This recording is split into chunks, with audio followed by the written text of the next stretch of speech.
Welcome to another episode of Sustainable Living at Home with Janine Liza, where I share some of the things I do that make life a little richer at home without being heavy on the pocketbook, and making things myself so I know what ingredients are in the food that we're eating, and finding ways to stretch that food so that it lasts a lot longer. In this episode, I'm sharing how I turned this citrus fruit into a beautiful marmalade. This recipe is based loosely on a Bernardin marmalade recipe. We started with 6 oranges, 2 grapefruit, 4 limes and 2 lemons. You will need 18 to 24 250 milliliter canning jars, a very large pot for sterilizing jars and canning.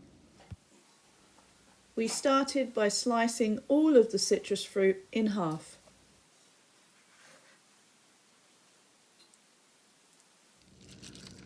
We used a lemon squeezer to take most of the juice out of the fruit to make it easier for slicing.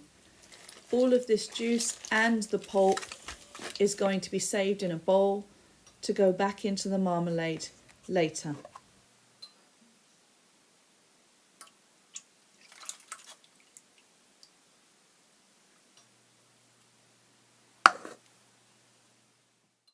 Now the rinds can be sliced with a little bit less mess.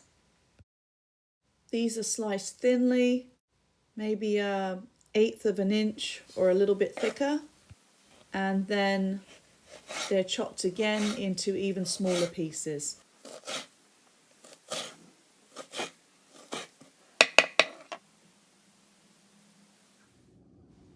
These are all gathered into a large pot.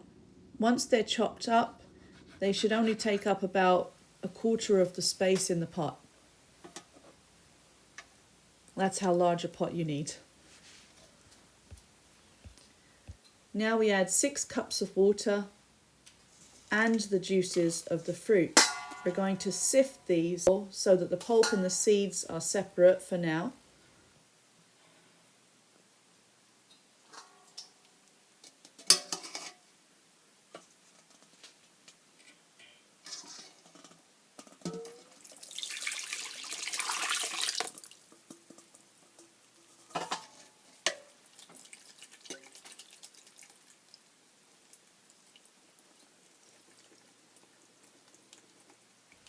And now I'm going to carefully take out the seeds that I find in here before putting the pulp into the mix.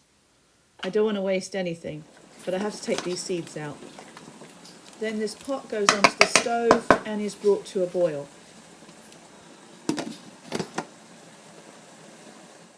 To reduce the amount of rinds in the marmalade, I blended some of it, about 1/3, and then put it back in the pot to continue the boil.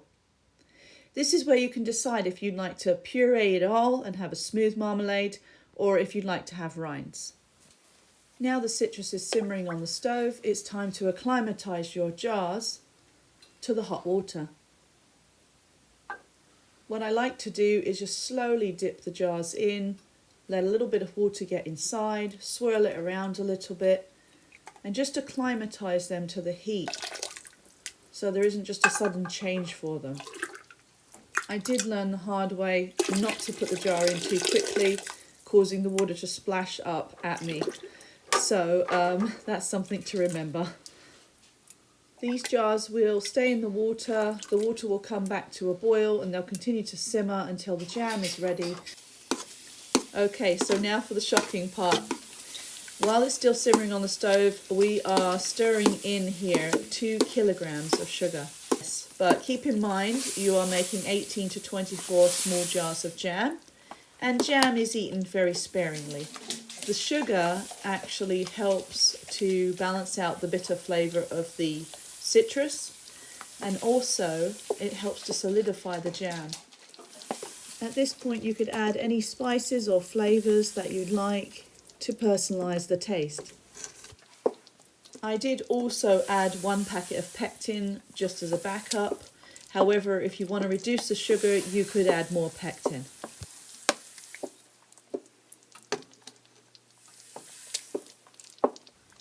Once everything is added, you'll need to bring this to a boil and let it simmer for at least 45 minutes to an hour until it becomes like gel.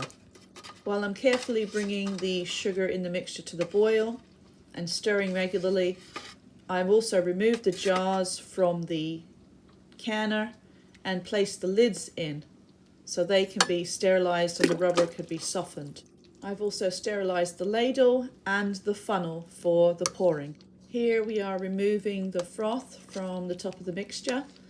It's just this little bit of foam that builds up from the bubbles, and we're just taking it out so that it doesn't end up in the jars. Using the funnel and the ladle that have been sterilized, I'm now putting the mixture into the jars. I'm going to bring this up to just where the band would screw on, so about 1/2 an inch before the top of the jar, or even 3/4 of an inch. I want to leave a little bit of space in the top there.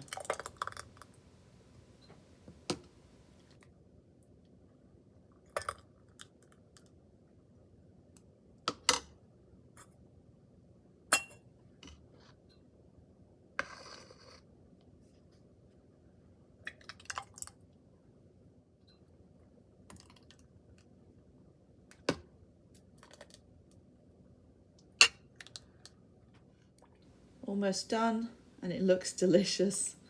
It looks like liquid gold to me.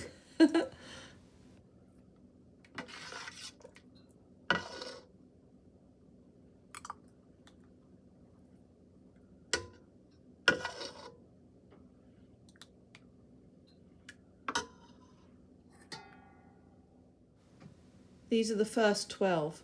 I only had 12 250 milliliter jars, so I had to use some 500 milliliter jars and larger jars for the rest of the jam. Here I'm taking a little bit of vinegar on a paper towel and wiping the top rim of the jars. This will help the seal to seal better. Now I need to remove the lids from the boiling water and let them dry out.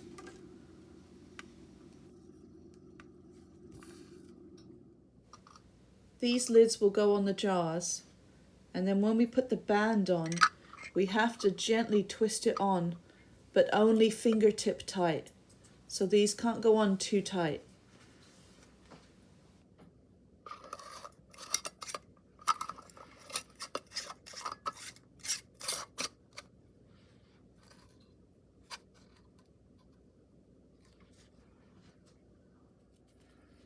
Once all the lids are on, these jars are going to be gently lowered down into the water to simmer and boil for at least 30 minutes.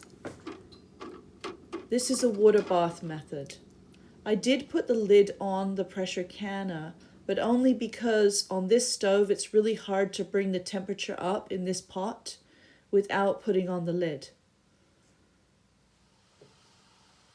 Once they have been brought to a boil and simmered for 30 minutes, I am gently placing them spaced apart on this towel to cool down. The recipe this was loosely based on, the instructions recommended 5 minutes of boiling time for the jars, but I always like to boil them for a minimum of half an hour. After I place all these jars down, you're going to hear the fun part. I left it recording so that I could capture the sound of the pop of the lid sealing, which means that these will be preserved for quite a while. There they go.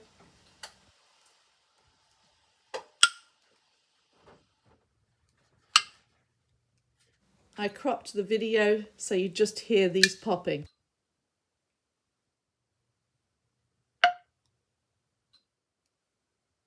I didn't capture all of them, but that's how it went until they were all done.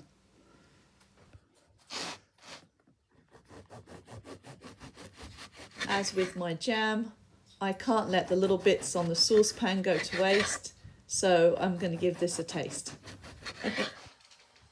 And it's a delicious treat. If you're a marmalade fan, I hope this video inspires you to make some marmalade of your own. Thank you so much for visiting Art with Janine Liza and watching my Sustainable Living series. If you like what you found here, please feel free to click subscribe. As well as the Sustainable Living playlist, Art with Janine Liza has a variety of creativity-based videos, from Cricut Design Space to laser engraving, plus art classes and techniques from the beginner to the advanced.